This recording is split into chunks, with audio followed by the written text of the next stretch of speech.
Здравейте от зона Чакана. Днес ще разгледаме една тема, която е свързана с болката в зоната между лопатките. Или тази зона, която най-често се осъществява напрежение, болка, дърпане и схващане, е зона, която е една от най-неподвижните в нашето тяло, но същевременно мускулите, освен да осъществяват движението на тялото и на гръбначния стълб, имат касателство и с дихателния акт. Или когато тези мускули се активират, те спомагат отварянето на гръдния кош в задно направление. Или когато ние сме седнали в позиция, която е пред компютъра или работим на плот, който е недостатъчно висок, това осъществява дърпане на мускулите в тази равнина. Мускулите на гърдите се скъсяват.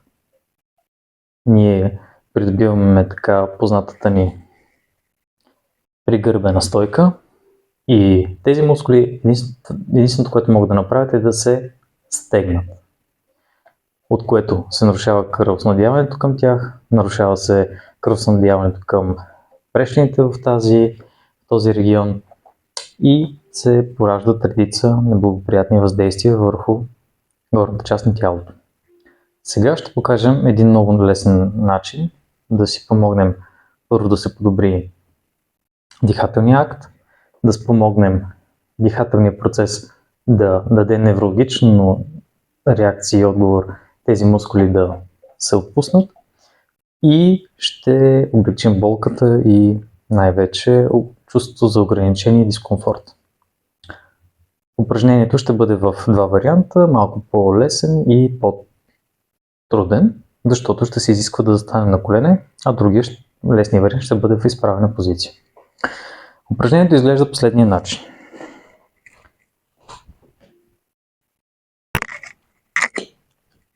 Заставаме на 4 крака.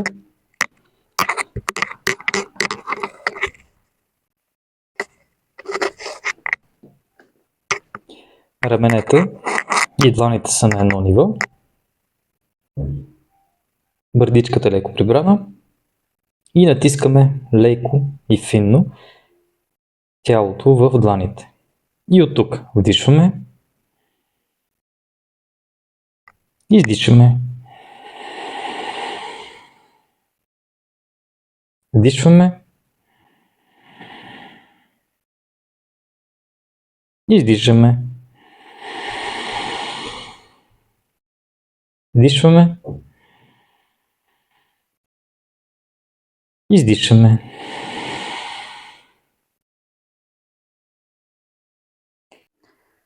В изправен вариант изглежда по този начин. Опираме се в една стена, леко под ъгъл,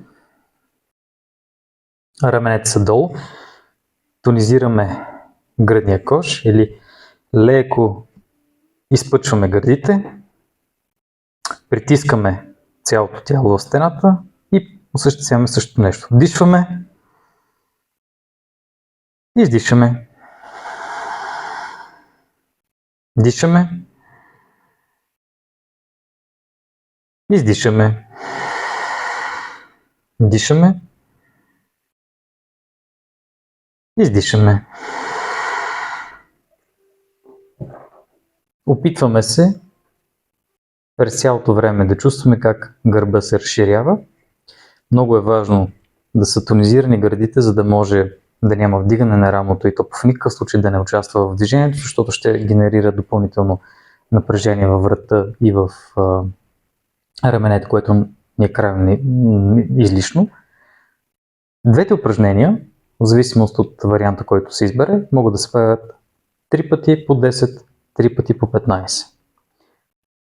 Това ще осъществи отваряне на гръдния кош, ще създаде условия да имаме малко по-добра стойка, да отвориме гърдите, да подобрим дихателния процес и най-вече да имаме условия за активиране на гърба и да задържиме позицията на изправеност по-ефективно, като обдухаме белия дроб и раменете и гръдния кош ще следват.